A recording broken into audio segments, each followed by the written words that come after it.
going to go over some details on the ninja roll choke. The reason I call this the ninja roll choke is I didn't have another name for it, and I've not heard any names for it. Plus, you kind of feel like a ninja when you're doing it. I like the idea that it's sort of like a stealthy, sneaky kind of choke. So with that being said, I feel like the setups for the choke are really the most important part. Okay, so here I am. I'm inside control. His head is in the crook of my arm, and I'm creating a lot of pressure here. I'm going to find the left side of my gi here. Now, traditionally when I do this, I like to come up here, use the knee. He goes to push off the knee. Boom, I can make that pass off. Some guys, once I've caught them the first or second time, they're kind of onto me a little bit, and they're kind of looking for that tail. So if I start to just go here, they'll put their hand on it and try to block it. Okay? So what I'm going to do here, once I get in this position, I'm going to take my tail, I'm going to stick it in my mouth here. I'm going to come up, and I'm going to make the pass off. I'm going to turn my body into my roll. Boom, reach, and squeeze. One more time. So here we go. We're inside control. Boom, pressure, make the head turn so he's not looking over here either. I take that tail, I put it in my mouth, kind of sneak it in there. Knee comes up, make the pass off. I'm not even going to go to the mount here, I'm just going to here. I'm going to turn the body, head down, roll. Boom, watch the pressure. Here we go. Now sometimes, one of the obstacles I run into, and it's not that big of an obstacle, is when I'm here, and once I make my pass off here, regardless of how I do it, sometimes when I turn, guys will lock around my leg. And I think they're kind of doing it more in desperation. So I'm going to stay here with the hand. I'm going to use my right foot to push hard and roll all the way, basically coming up like an omoplata.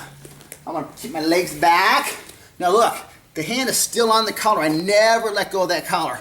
I'm going to pass it here, and then I'm going to weave my hand into a figure four, and it's going to squeeze very similar to an Americana. So here, look, pressure, squeeze. One more time. So I'm inside. Oh, he's on to me here, so I'm going to get sneaky. I make my pass, and I turn. He grabs my leg. I'm going to kick and roll hard. Roll. I'm going to pass the gi from left to right. Figure four here, and I'm going to squeeze, just like that. And of course, you can always go bail on the choke and go to omoplata as well.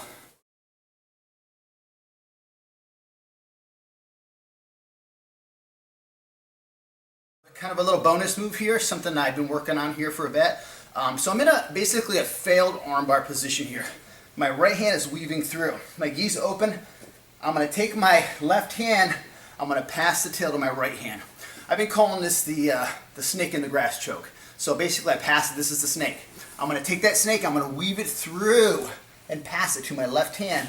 Now I'm going to keep my hand aside, I'm going to go back, so I got the hand here, boom, for demonstration purposes. I wouldn't want to take the leg off, but for demo purposes, I'm going to show you just so you can see kind of what the angle's going on here. So the leg is here, and then look, I'm going to grab my lapel. I'm going to pull with the left hand, pull down with the right, extend my hips forward. Boom, there we go. So again, one more time. So basically I'm in here. We'll show it with the leg off just so you can see it. I'm going to pass one to the other. Come up. So here's where the leg would be. The leg usually wouldn't come off the head. Now I'm going to push and pull. Boom. So one more time here. So I'm on the inside of the arm. I'm going to take my tail. I'm going to pass it from left to right. I'm going to find my hand. I'm going to go underneath the natural curve of the neck here, and I'm going to pass it over. I'm going to come back up to the lapel, and I'm going to pull, push with the legs. Boom.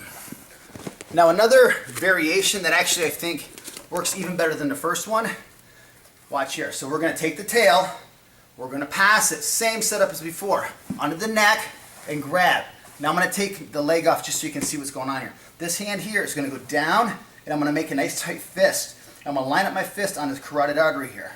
The leg's going to go back over the head. Now, when I go back over, my hamstring is going to drive into my fist as I pull and push. So pull, push, same as before, but then I'm going to drive into that neck. Boom, just like that. So again, one more time. We're over here. 1, 2, snake goes through. We make the pass. Fist goes in. Boom, snake bites the neck. Boom, we get the tap out. Again, one more time. Boom. Through. Back. I can grab here, or the fist comes on the inside, leg pushes, and we pull.